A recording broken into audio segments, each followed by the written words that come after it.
Okay, here we go. Hello, hello, welcome back. I'm Shanae Trudeau here with Bhavani Maki for another conversation.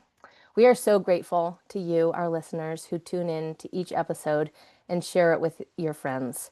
Word of mouth still is the very best way to communicate and pass on information. Thank you for taking the time out of your day to listen to these conversations. We deeply appreciate you. And Bhavana, Bhavani, what a joy to be here with you. Thanks, Shanae. I know life is busy and full, and I appreciate the tapas, the ardor of which you put into this. And, I've definitely run into people who are telling me they're listening to these podcasts, and it's wonderful. Well, I'm so excited. I am tripping over my words, excited, and the same goes for you. You are in it.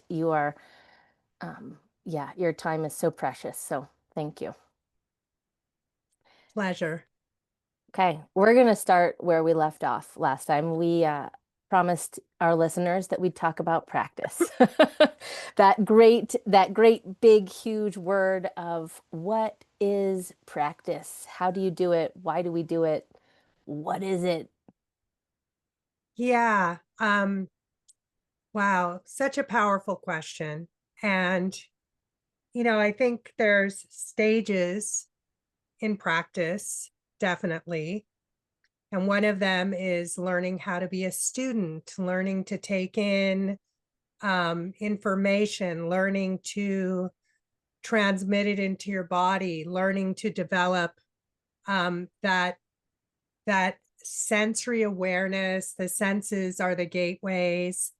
Learning to discern. Am I just thinking about something? Am I feeling something? And then um, drawing parallels and connections and seeing yourself as a constellation. It's interesting how we can become hyper focused in one area.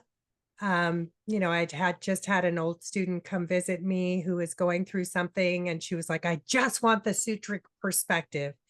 And that was interesting to me because, as we know, Patanjali offered a hybrid approach. He was like leading the way of the holography as a, transpersonal psychologist, quantum physicist, um, you know, a, a natural physician who really trusted in the knowledge, the wisdom, the power of the body, as a linguist, observing words, what words mean, how they're symbols, the words that repeat themselves, the themes that repeat themselves, how we communicate, how we interpret it, how we think. We tend to think in words. So, like just being able to have depth, but also being able to connect the dots.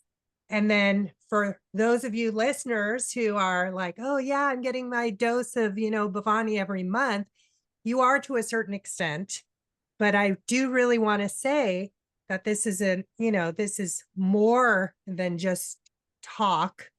And, I've been sharing about this new frontier. It really is a new frontier um, as far as the whole model of our body and even the way that we're practicing yoga. And the US is kind of archaic in a lot of ways. I mean, we're kind of stuck in a paradigm. There's been iconoclasts in yoga, and then we learn this method, and then we think it has a form, and then we try to manipulate our structure to perform these forms, and we're getting stunted. So, as I shared, like this is a huge field. People are writing over 100 papers a month. There's so much exploration, where we have IQ, our intellectual intelligence, we have EQ, our emotional intelligence, and then we have KQ, our kinesthetic intelligence. So, as we're getting out of this mechanical model, exploring these insights and then There's no like, you're not trying to make something happen, but it's a whole other sphere in which we're appreciating the whole body in the way that it speaks to us. So this is where, first word in the Yoga Sutra, Atha Yog Anushasanam. Have these teeny teachings like penetrated you? Have they formed new connections in you? And you are part of a living science. Are you still, I mean, if people tell me, oh, I still hear what you said 25 years ago or 30 years ago in a class. And it's like, I'm thinking, maybe it's time to come to a new class to explore something different in your system because the body of knowledge is growing and we are tasked with keeping it juicy, Anu. So when we learn to titrate things down, when we pratipaksha bhavanam, when we look at things from a different angle, we're to turn things up on their head, we experience things from the inside out. It requires, that U-turn. The student was sharing with me, it was a wonderful insight. You have to slow down. So you start going to, this is actually next week's sutra in the Vibhuti Pada. You start going to the cellular level, to the subatomic level. And this is where it's like, I mean, I can't even put it into words. You've experienced it, but something so different happens within you that it really attunes you to your organic intelligence. And then that really becomes the teacher. But the aspect of community and learning together is a really powerful crucible for that. So, are you doing the same thing and trying to fit a model? Are you stuck in a certain lens of perspective? That's why we come together. We get lots of lenses, right? Is there growth? Are you able to settle down? And I do see still like a lot of quick fire kind of movement. There's a place for that in our lives.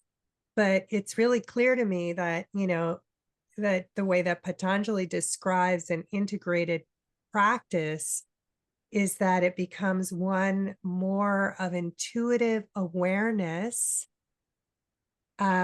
where you're actually the mind stills. It's not that you're stilling the mind, but the mind stills. And when you start going to these more of a fluid state in your movement and really taking time, things take time, it becomes more of a meditation than actually a practice. And isn't that where practice takes us? To this meditative state. So now we're starting to go into a place of Anu or nano movement, which is one of frequency. And so as much as our left brain wants to attach words to it and directions, etc., it tends to kind of like almost puts things in an outline form or in bullet points. The right brain, which is more of our instinctive, creative side, which of course you have to do a lot of work to unwind the reactive side to get into the instinctive, intuitive side, a lot of work, which the sutra won't do alone. Constantly self-regulating through yoga practices, when there's stuff stirred up in you, won't do it alone. You're going to have to dig in, get in the trenches, do the dirty work.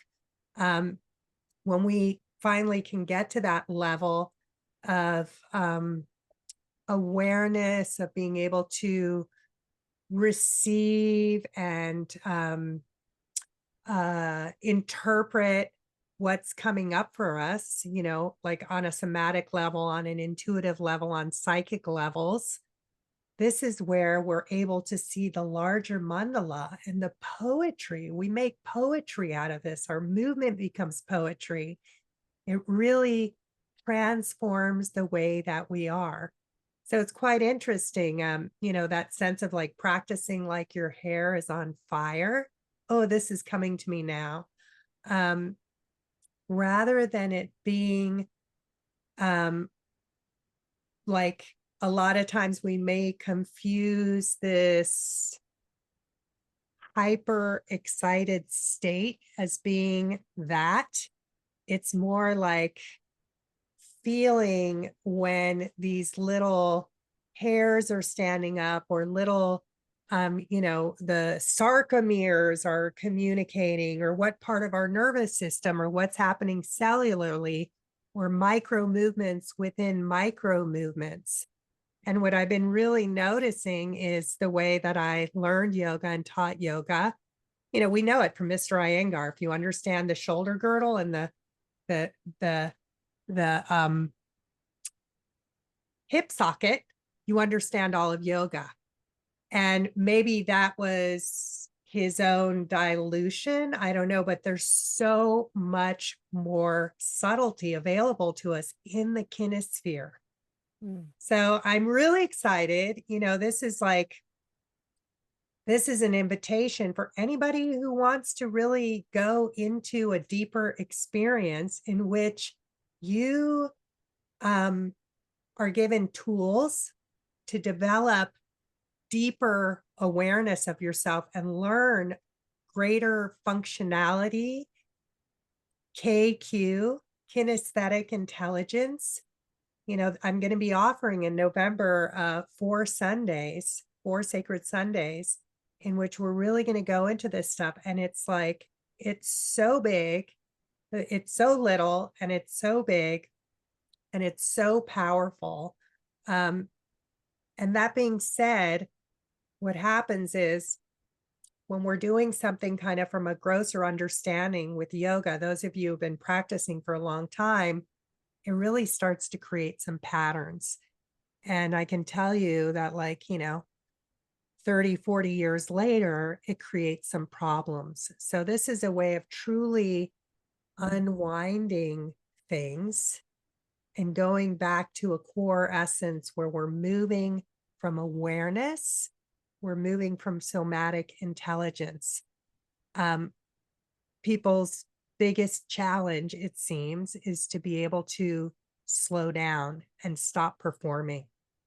So, that is like the maturation of going into this meditative state where you're not obsessing over the directions, but you're actually opening yourself up to discover, like unearth these gems within your own field. Now you know everything. Now we know we don't know, I and that's mean, a wonderful place, right? yeah. You know, so yeah, it's super exciting. And these podcasts do not replace that. So um, you know, I What I really hope you people step into this next layer, because in 30 years, in 40 years, it takes time. Okay, it takes time. But in 30 or 40 years, there's going to be a completely different modality of understanding movement Yeah. and even yoga. And the US is really far behind. Yeah. I mean, this is why we're seeing so many issues in yogis and hernia operations and hip replacements and all these things. It's like we can see that. So being part of that, and it's scary, to be part of the fringe, but come on, Yeah. you Like you know. said last time, yoga will always be fringe. I love that. What it's reminding me of is what I love. I'm gonna take your phrase of what's coming to heart for me, because it really is. I'm getting it through my body. Is that um, we used to talk about in the modern dance world, when we would do contact improvisation, is that you needed to have a firm foundation of technique before you could actually do improvisation on stage and have it translate to the witnesses, or I hesitate to use the word audience because it was more of a witnessing. But what's coming to me right now as you're talking is that this this training will take people where they're at. And it doesn't mean that you have to have 30 or 40 years of understanding already. You might, but it picks you up exactly where you need to be. So whatever your life experience has been already, is already, that will just be able to be fed and transformed through this work, which is really exciting to me. It's I'm really looking forward to it. Yeah, and I would agree with that because there is a larger momentum that's happening. So in 30 or 40 years, I don't think we're going to be practicing yoga the way that we've been taught in the last 30 or 40 years, or even in the next 10 years in kind of like your general class. So it's like you really don't have to reinvent the wheel. You can, it's like things that are archaic models, we set them aside, and that's where we're standing on the shoulders of ancestors. So, you know, like being part of this experiment, which is not totally out there because like I said, it's really not so much in yoga, but it's in all these other fields, scientific fields, that people are embracing this, not as much in this country. So you it's like you can spare yourself the tedium of going through a mechanical model where again it's like, things are like bullet points to going into a direct experience. It's like coming into the field of like you would step into the field of your, Lilazoic or Ramajoti, and just by being in their field or being in the company of somebody who's really like um, pushed the boundaries, pushed the frontier forward. There's something that happens within you. There's a spaciousness that happens within you, and it's even more than can be transmitted into words. So it is really really exciting, to be a part of this. And I feel really honored, that my teacher Mary Bond, who's 82, I mean, she's been mentoring me, and she's like, yeah, yoga is not really functional. You can see what's going, you can see where they keep doing and how they're just, they're degrading themselves. And I'm really honored to be part of her experiment. And then I get to translate it, very, in I don't see it as separate as yoga at all, at all, but like you said, it's like we're not going to be doing 20 poses or 10 poses necessarily, maybe even 5, maybe even less, because there's so much nuance that's there. Um, so yeah, it's really fun. I think like practice matures into a place of creativity and experimentation in which there's revelation. If you keep trying to stick to a formula, it's like it lacks flavor. Remember when you were talking about salt? Yeah. And salt being a preservative, and salt and like the salt that is, it's a transmitter in our body. We need salt. We need that elemental part of it. It's like going back to an elemental nature where we're really going back to the simplicity of our body, which is not simple. Like walking well is so challenging. So like, sure, we're going to focus on little parts and pieces and then just see how our whole body responds. And then there's so much conditioning that starts to unwind. It's magic. It really is magic. Yeah. Oh, it's so exciting. I'm just curious about what you're finding in other countries. You're saying the US is really far behind. Can you talk to us a little bit about that? Yeah, there's so for instance, there's a guy, Robert Schleip. I think he's German, and you can look him up online. And he talks about, but there it's less and less about yoga because I think yoga's kind of static. Like I said, it's like where we have these postures. Um, but it's exploring about different ways of moving.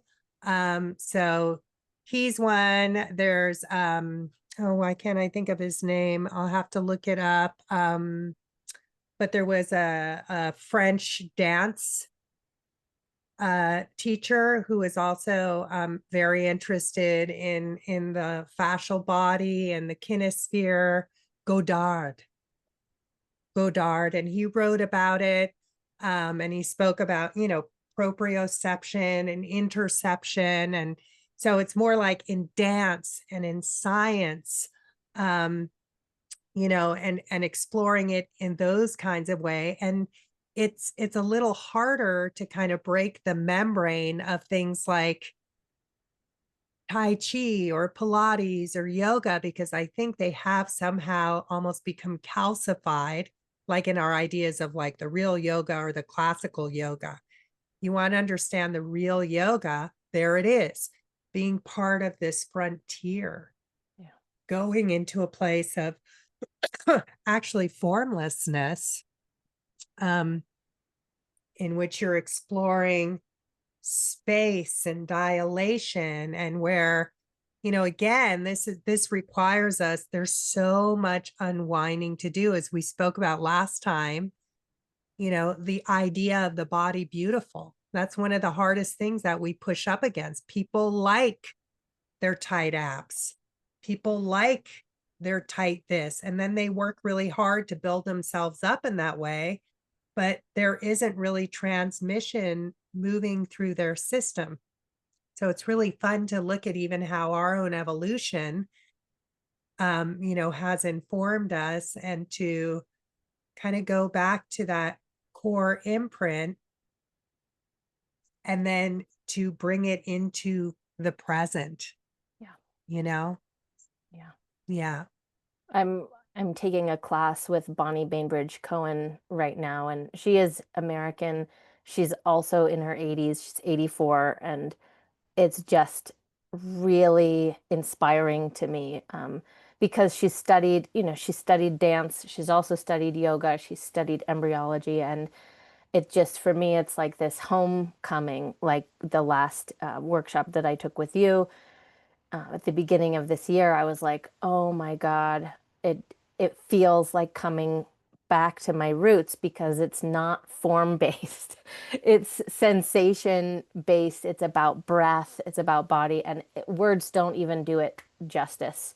It's a whole experience, and being able to, like you do so beautifully, pull from all of these different teachers and people that you're studying with and resources, and I feel all of that in the room. So it's And that's very, it. And sometimes we don't have words for it yeah, because it's taking us out of the narrative that we have. It's truly something so Atha. It's so new, and yet it's so grounded in dance, which is something that we all, before we walk, yeah, we're dancing, yeah, right? It's like our instinctive nature is we dance, and the embryology, and like for sure it's yoga. yeah, yeah. Will it fill a yoga room? Probably not.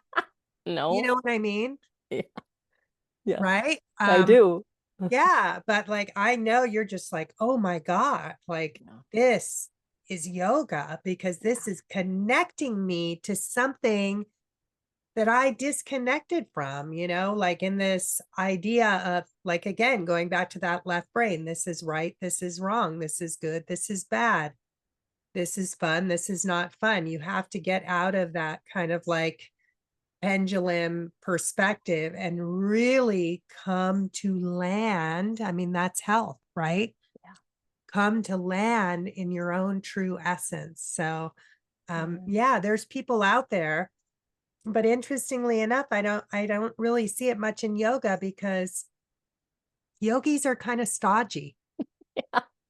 Yeah. Yeah. Which brings me this kind of ties in to the last question that I wanted to ask you, but I'm going to bring it forward because I think it's really interesting. I wanted to ask about the unconscious. It's like, why even go there? Why not just leave it alone? But I think we're kind of walking into that direction. Why would we Yeah, want to bring forward things that we can't see? that's a really good question. First of all, again, there's like phases in this as well, which is where, you know, the things that we inherit, the things that we carry, the narrative, and then whether, if you're like me, you did everything to push against it and then came for full circle and saw how, oh, wow, actually, there's like this same impulse, but I'm communicating it in a different way. Like we start to draw upon those core values that have been instilled within us or that are just, they're just so core that they could never go anywhere. But, through relationship and our process of finding our place in the world and how we fit in and how we can be of use and what is really meaningful to us, and then the disappointments and the frictions and the triggers, certainly being able to look at that with perspective is important. That's where, the psychology aspect is so important, understanding the nature of your psychology, understanding the nature of your of trauma and how you store it in your body. Um, and of course, stress is part of life. It's actually what's evolving us. So how we interface with stress, how we're able to discern with that. These are important things as far as our psychological awareness and emotional body. And then, and that takes a long time of navigating and growing into. And then there's the part of just like, the wonder that is there. So recently in the Vibhuti we were exploring the sutra on Surya, and it was gave this exhaustive uh kind of like taxonomy of the seven heavens and the earth plane and all the islands and the earth plane and all these realms and then the seven underworlds. And I was so delighted to learn that the goddess Lakshmi lives in the underworld. Mm. So here's, which some would equate to the seven hells, but they're not really hell realms. They're not, but they're kind of lower realms in some ways. And that's where she lives Mm. because that's the fertile ground where all of the minerals, all of the gems, the precious ores, even the plants are drawing from that place. So, we're learning to access that place, and under that, I would say the subconscious is what we were talking about at first. And then we're going into the deeper layers of the unconscious or the collective superconsciousness is where you get to have fun. It's like you're just like the artists used to create their pigments out of plants and ores. It's like you're gathering these resources and getting to explore your own creativity. And through that creativity, you are being created and you're part of it. So that's been one of the funnest parts for me with the Vibhuti Pada, because at first I was like, oh my God, like there's a one line translation for this. But Mm. if you're in the Vibhuti Pada, at least if you're teaching it, there's a lot to draw on, and I'm connecting dots, and I have, 35 years of notebooks of study and whatnot. And, this week we're going to talk about Nabi chakra, the the circle of the navel, and there's so much to draw on from anatomy and physiology and subtle body and yogic lore. And it's like, he lets you, like, do you want to understand this? Get curious. Mm, How can you start to see parallels? How can you start to connect dots? How are you looking at the mandala of life instead of having it spelled out for you, which is really a pretty mental process in the first pada? And I would say the second pada is more about like working with the physiological body, maybe. I mean, mhm, this is coming to me now. And now you're starting to go into, the creativity. It's like mhm, you understand these layers of yourself. Well, here's the creative layer, and there's no end to possibilities of the mm, creative layer. mm, Yeah. I mean, even in the Navi Chakra Sutra, and you know this, the Kandasthana, the where being the seat of our origin, and there's 72,000 nadis, and each of those nadis or channels or streams have 72,000. Each one has 72,000, and mm, each one of those has 72,000 branches. Like, there's no end to the interconnectivity and how you can explore rhythm and pulse and ritual and art and all of these things. Like, it's a place of wonder. mm, So that's like, woo, we're way out there, then we have, whoa, like, how's it in the immediate moment? Then there's like the nitty gritty moments of being able to, like, instead of trying to make a right choice or a wrong choice, of learning to tune, becoming so intimate with your own interior self, which the body is a medium for, that you can learn to pay attention to these signs. What excites me, what attracts me, what doesn't feel right, or it's not the right time for that. We're gaining a greater fluency in our body language as mm. well. Ah, I just really love that. And I've been doing a lot of exploring again recently about like the word yoga. What is yoga? And I came upon this great it was just this like dictionary of Sanskrit, and yoga comes from union, but it also comes from yoke, and it's meant a lot of different things over the eons of time, depending on the context, and that's where words are so lovely because it depends. And one of the things that I found is what a yoke does. So what a yoke does is it makes our burden lighter. And I Oh, was like, oh, I love that. And it also is close relationship, right? It means close contact, close relationship. Things are woven together, like maybe, like a yoke, either a wooden yoke or a fabric yoke to make our burden lighter. I was like, oh, okay, I can do that. that's so beautiful. And, one of those things again is getting beyond these ideas of how it should be or right or wrong. It's a grand experiment. The story has not been told completely. It's still unfolding, and we get to be part of this experience. Um, how cool is that, right? So cool. So then it's not even it's not it's like you're still carrying something, but it's like a joy Yeah.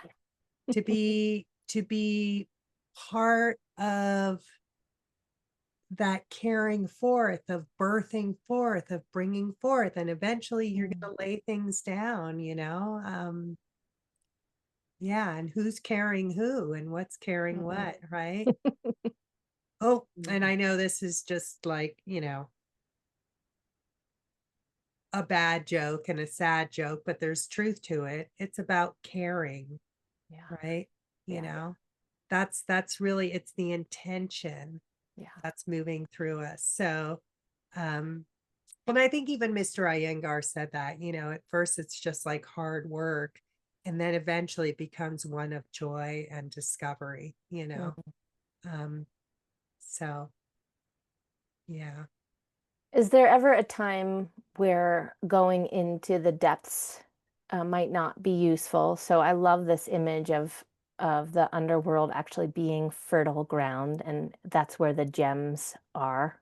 Literally, that's where the plants get their nutrients. And then at some point, is there a time to just kind of let things be? I know at one point you had said talked about your sessions with your therapist, and he said it's time to stop picking your wounds. It stopped picking there, and I'm curious and when the time is to just let things be, and we don't need to go there anymore. I think, yeah, there is. It definitely requires some excavation and being willing to look at, like, lance wounds so they can heal from the inside out. Um, and there's a certain point where you can see where the injury is and where there's a circling story that doesn't have a different narrative. And it's like in that circle, eventually being able to be like, again, it all comes down to like, is this productive? Mm. And what, like, where am I stuck? Or where is the wound that informs me? And what can I give myself in that moment? Like, can I just let it be? And it comes down to that sense of patience, of knowing like, okay, this is not something that's going to sort, let's say it's a friction with somebody else. It's something that we don't have to figure out right now. And I don't need to keep digging at that. I can just let it be and know that time will kind of like run its course. So, in understanding that, it's almost like you're stepping out of that time where you have this urgency of figuring things out right now or wanting it right now.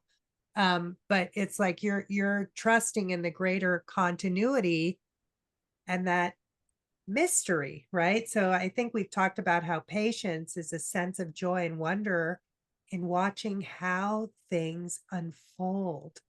Um, so I think I might have shared this in a prior conversation with you, but even with Nico, it's like if I'm constantly hounding him, he's at a different level in his maturation. He's now in the senior years of his childhood, where if I'm constantly hounding him to do things and I'm, helicopter mothering him, I can see he's losing his own confidence Mm. rather than, saying like, wow, you're already doing so great. You're managing a lot of things. You're going to get this, and reassuring him and doing that for myself as well. So I really do feel like, um, and I don't want to like this to be taken at a surface level because there's such a fixation with being present in the now. It's a different kind of present in the now, which I think Rumi was the one who said it, where it's a Mm. forward looking and a backward looking at the same time. Yeah. So it's like your capacity for capacity gets big enough where you can see the progression. I mean, that's so much about the Vibhuti-pada, like where things have come from, what is emergent, that those little, again, it's a place of frequency and of nano movement. We think things change in a moment, and on some level they do, but there is there's the evolutionary process, and things evolve at different rates, you know? So it's pretty wonderful to be able to settle into that, and sometimes it means that you just have to, like, let it be for a while. Let it be, let it rest, let it develop like yeast. You know, if you over agitate it, you just have to, like, know it's being inoculated and give it its own time to go through its aerobic energy building and transmutate from yeast and flour and sugar and water into something else. Um, yeah. So there's a lot, there has to be a lot of pulling back layers and looking at layers and being so intimate with these core experiences and wounds, that, like, you get to a place where you know that there's nowhere else to go with them because you've gone so far with it that it's like you don't need to go through that whole cycle again because it's unkind. It's unkind to you, it's unkind to those around you, and ultimately, it's not productive. Yeah. Yeah. But again, it takes a lot of work to get to that point, you know? Yeah.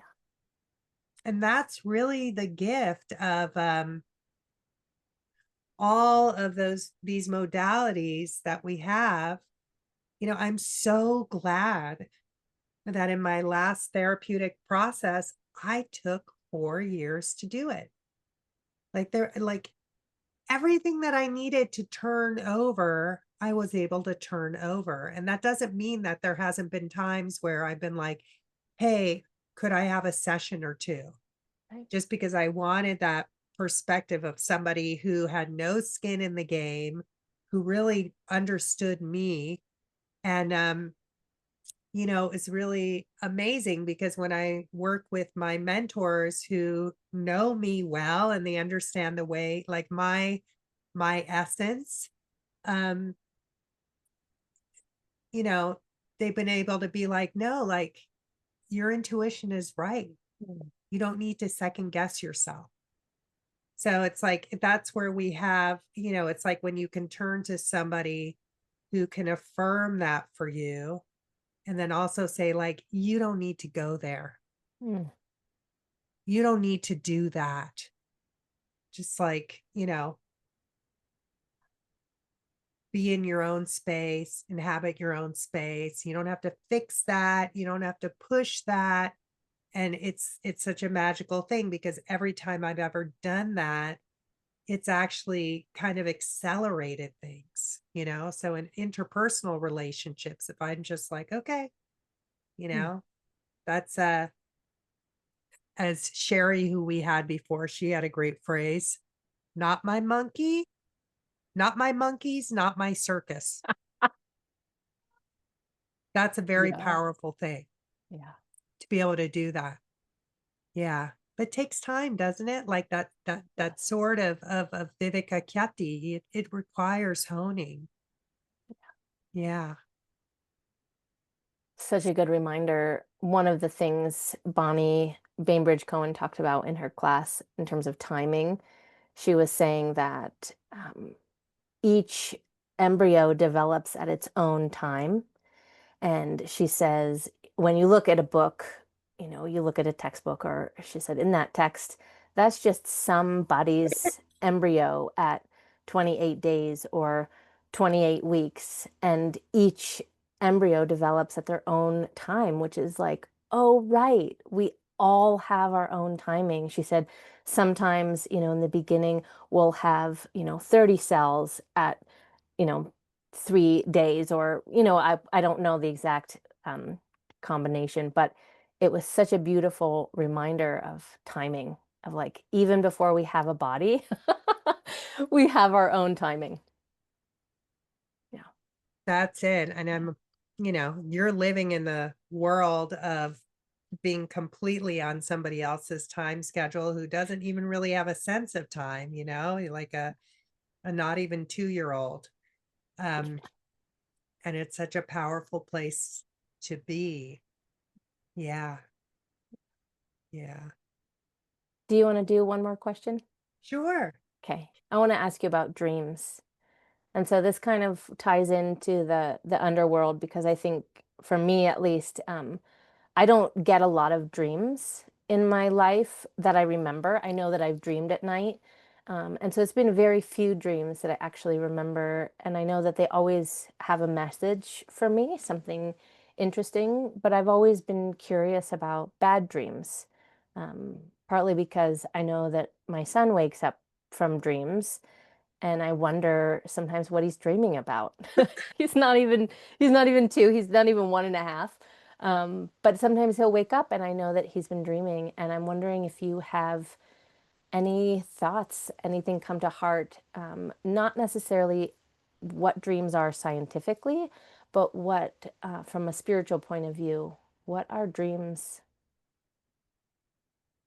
Wow. Well, dreams are a portal into other realms, into our psyche, into the collective psyche. And I do believe that, there is no such thing as a bad dream. There are dreams that stir us up. There are definitely ways that we empty the hard drive of our mind, but there are also ways that maybe like kind of get us out of our inertia. Um, they're also part of opening, it's like something when we do dream interpretation, we want to stay abstract. So it's going like this is a lovely recapitulation of what we were talking about before, where you're starting to see different connections. I mean, we can only wonder, what a less than 2-year old is dreaming about. Um, are they his own dreams? Where is he? Who really knows? He might be dreaming about his birth or rebirth or reincarnation. Mm. Um, so it's hard to say on that level, but I had a wonderful dream. I dream a lot. Like I dream so much that I don't even write them all down, but sometimes they'll be really stark image and I'll get curious about that. And in this dream, the piece that really stuck with me was that I was like being given this it was a burn. It was a burn. So it was like a bundle that was meant to be burned. Mm. And it had maybe like resins in it, and it had the myrtle plant. Oh, And so wow. I was like, wow, what's this? So I just did a little bit of research. And sure enough, in ancient Greece, and I knew this because myrtle, we have myrtle growing on our land. Myrtle is sacred to the goddess Athena, who's the goddess of wisdom. Um, and she, so the myrtle plant is sacred to her, and they used to burn the myrtle plant like they burnt sage. And so having visions of myrtle is like a blessing for good health and good progress, and that you're on the right track. And, it was like there was a lot of, and of course, every dream, it's not all wonderful. There was tensions and whatnot. And rather than like digging into that, because sure, there's a lot of tension. There's so much happening in my life right now. There's so much going on. that literally I'm just like every day is just, you know how it is. It's like, wow, dinner happened. That's incredible, as you were saying, but like, okay, you're on a good path. And um, so again, I don't, in the end, all dreams are there for our health and our healing and our well-being. It may be a way that we're unwinding something that we're carrying.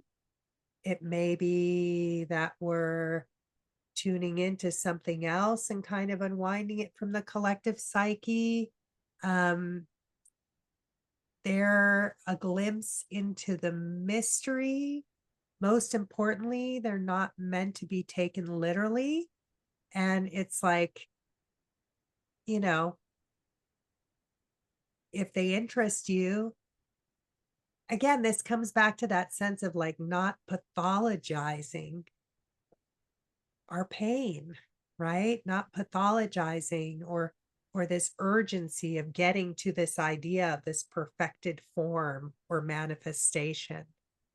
It's the whole process of creativity that's manifesting.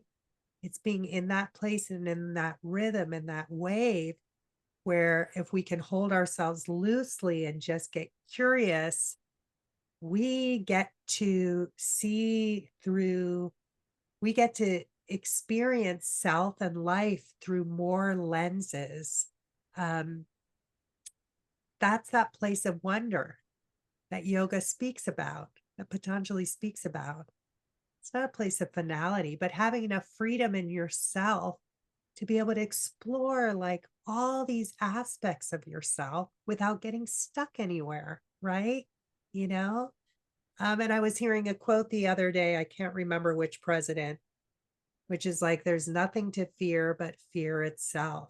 Mm, And it's like, why even fear fear, mm, right? This is just one of our modalities. Am I afraid of fear? That how is that even useful? It's like, okay, fear can be a lot of things. Fear can be like, here's a truth that I never saw. Here's an opportunity in which I'm having to let go of what I knew. Um, here's something exciting that's taking me out of my comfort zone. Um, and oh my God, am I going to be isolated? I loved what Jerry in the Vibhuti Pada said one day. And she was like, you have to wonder, like, and forgive me if I already talked about this, but, when we look back at these spiritual ecstatics, did they know they were spiritual ecstatics? yeah. What did it feel like to be in that place where they were doing something that was heretical? They were going against the grain. They had this curiosity, this fire inside of them, like the tension of like, how do I do this? This has never been done, and this is completely out of the norm. And now, like the people have all been following me, and I'm letting go of the platform that I stood on, right? Like, so isn't that an interesting thing? Doesn't that give you a different perspective? And Yeah. it might be like long after we're gone, Yeah. where it becomes part of the collective understanding and baseline. But you were in the friction and the agony of trying to put words and trying to give an interpretation. I don't want to say a form, but like part of the manifestation. So that intensity, the hair on fire, where it's like, no, this isn't letting me rest. There's something, you're giving birth to something. That's an intense and scary place to be, right? Like, when am I going to be accepted? When is this going to be received? We don't really know. So again, you're just looking at something at a glimpse in time, and the left brain just wants to say, that's bad, that's scary, that's unfamiliar, that's going to isolate me. I need I need this outside approval because it puts food on the table or it gives or it reassures me. But we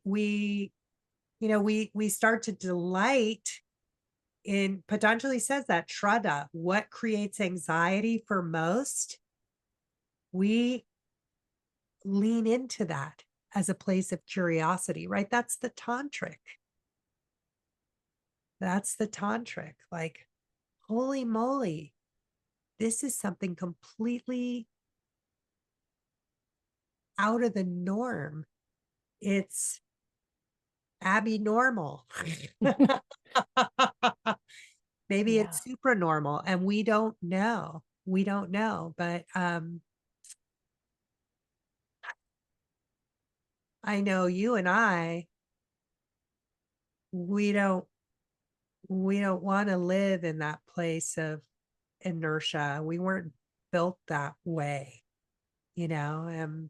Being a Scorpio, it's all about that death and rebirth and the commitment and the passion and the alchemy of that experience. And me being like an Aries Aquarian, it's like I've always been about pushing that frontier and knowing and like amazingly, that's like that's all I've ever done in myself. It came from really being in touch with my pain and being a hybrid and not understanding, being in a culture where my family what didn't originate from and trying to understand it. And then somehow that created a container for other people to, you know, all I ever did was my own thing, but other people like wanted to be a part of it. That's like my Aquarian nature. So the cool thing is like we're not alone in that process, you know, even though it's a very isolating experience at time. And the beauty is that as we start to see these larger cycles, you know, even we could have a good dream or a bad dream or no dream, but it's always moving, um, coming back to nature. Nature, she's very, even though she has a lot of veils and a lot of moods and changes, she is who she is and she doesn't lie. So things will come up, you know, Yeah. they'll emerge and then they'll resolve.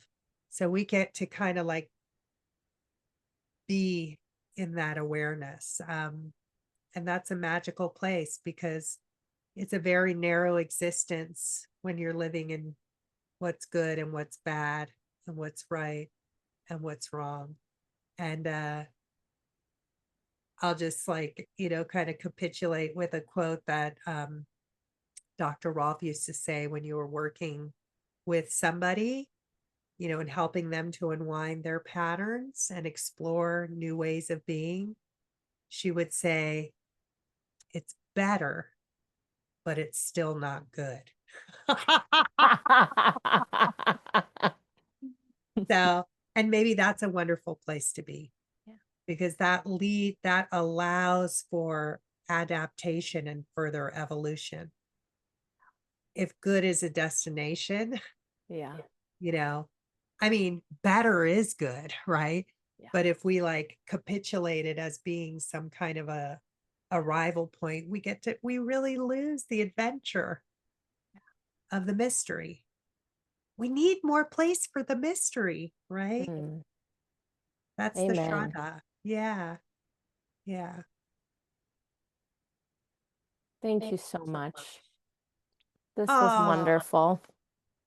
thank you. Again, I was scared shitless by your questions, but I was like, okay, I'm just going to look at them and close it and not think about it. You know, I was Oh, like, good. I trust Shanae and I trust that, you know, what emerges will be something special. Thank you. Not good, but special. Not good or bad, but special. So this podcast will air November 1st, and it won't be too late to join Bhavani's 4-week Sunday series in November. So we can put links to that in the show notes. So hop in there and because she's teaching online and that doesn't happen very often. So hallelujah. Yeah, November 2nd will be live. And if you can't make it live, let me know and I'll probably have some recordings. Yeah. Yeah, me. Yeah. Okay. Awesome. Much Bye for love. now. Aloha. Bye.